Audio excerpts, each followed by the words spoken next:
ഡേയ്, നിനക്കെന്താ ചീങ്ങനുണ്ടോ? ഒരു വക കണ്ണടയും ടൈയും. എടാ, ഒരു പെൺകുട്ടിയെ പരിചയപ്പെടാൻ മുമ്പ് ഇങ്ങനെയാണോ ഡ്രസ് ചെയ്യുന്നത്?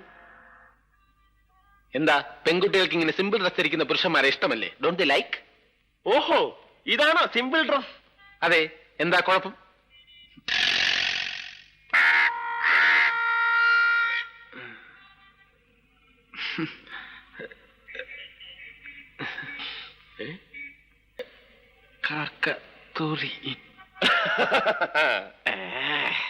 കണ്ടോ കണ്ടോ, കാക്കറിയാൻ കറക്റ്റ് കക്കൂസ് എവിടെയാണെന്ന്. ഇനിയെങ്കിലും ഊരി കളയടേ. അപശകുനമാണല്ലോ, കാക്കയാണ് തൂറിയിരിക്കുന്നത്. അവൻ നമ്മളെ പറ്റിക്കൂ? ഏയ്, ഇതൊന്നും നോക്കണ്ട. അവളെ വിളിച്ചോണ്ട് വരും. ഞാനാ പറയുന്നത്, വന്നില്ലെങ്കിൽ എന്റെ പേര് നിന്റെ പട്ടിക്കിട്ടോ. നിന്റെ പേര് എന്റെ പട്ടിക്ക്, എന്നിട്ട് വേണം അതിന്റെ കടി ഞാൻ കൊള്ളാൻ. ഒന്ന് പോടാ. ഒന്നും കുട്ടി.